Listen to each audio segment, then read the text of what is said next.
En esta sesión dimos dos clases teóricas. La primera de ellas, impartida por el profesor David Cabrera, habla sobre los trazados de la ciudad.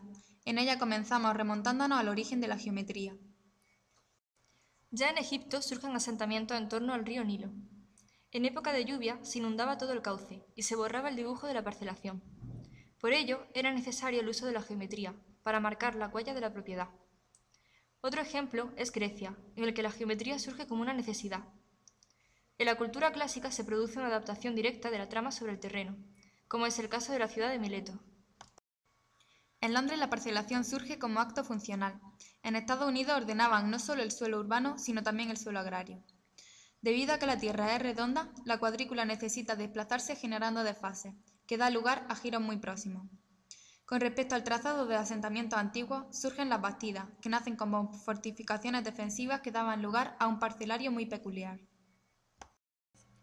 En el caso de Buenos Aires, el tren crea un sistema de ruta, con senderos que dan lugar a asentamientos.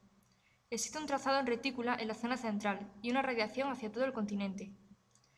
En Washington es muy importante generar lugares de haces visuales. En el río Mississippi se organiza una parcelación perpendicular al río. Por otro lado tenemos los procesos de ensanche, que surgen debido a la gran migración del campo a la ciudad, por lo que hay que dar alojamiento a estas personas.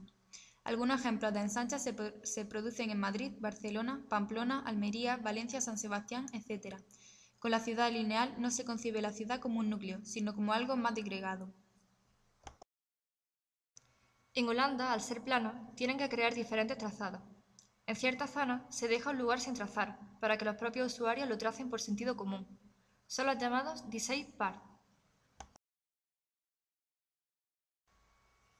Tras esta lección, continuamos con la clase teórica Urban Games 06, tejidos. Esta lección está estrechamente relacionada con los trazados. Primeramente tenemos que hacernos dos preguntas. ¿Qué es un tejido? ¿Cómo el concepto de tejido va evolucionando con el tiempo? Según la definición de la Real Academia Española, un tejido es cada uno de los diversos agregados de células de una misma naturaleza, diferenciadas de un modo determinado, ordenadas regularmente y que desempeñan en conjunto una determinada función. Hacemos una analogía con el ejemplo de la ropa, constituida por una serie de fibras entrelazadas. No es menos importante cómo están cosidos esos dos tejidos. Las manzanas son los patrones mientras que las calles son los bordes de las costuras. Llegamos al concepto de hilera. Surge cuando cada parcela se une con la de al lado. Un ejemplo aparece en la martera. Distintos volúmenes que se mueven configurando calles.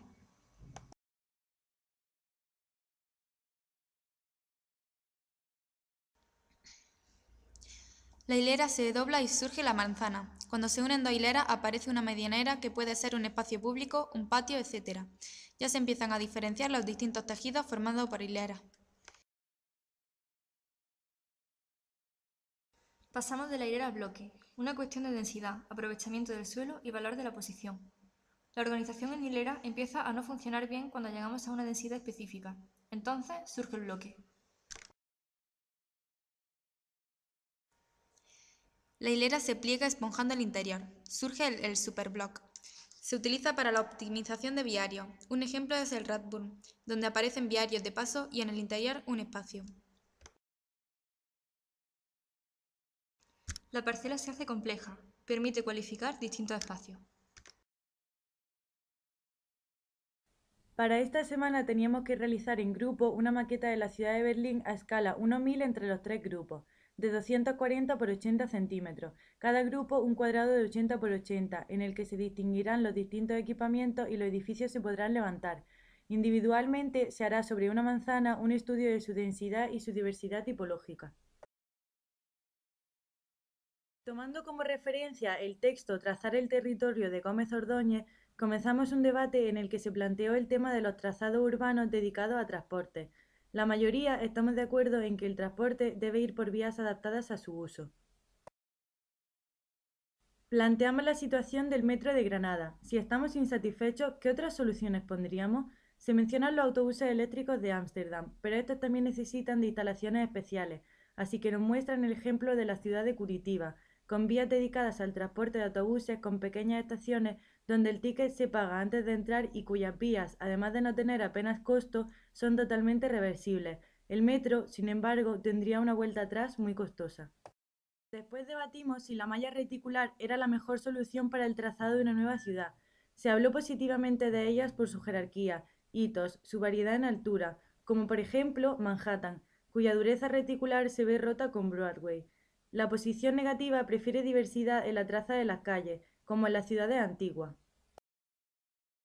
Por último, nos aconsejaron que apreciásemos esta práctica, ya que construir suelos es de lo más útil que vamos a aprender, como por ejemplo tratar esquinas, ángulos, parcelas, y para ayudarnos podríamos tomar como referencia el libro de Unwin, La práctica del urbanismo. Para hoy plantearemos una actividad en la que se hablará sobre un tema desde una posición, a elegir entre el equipo blanco y el negro.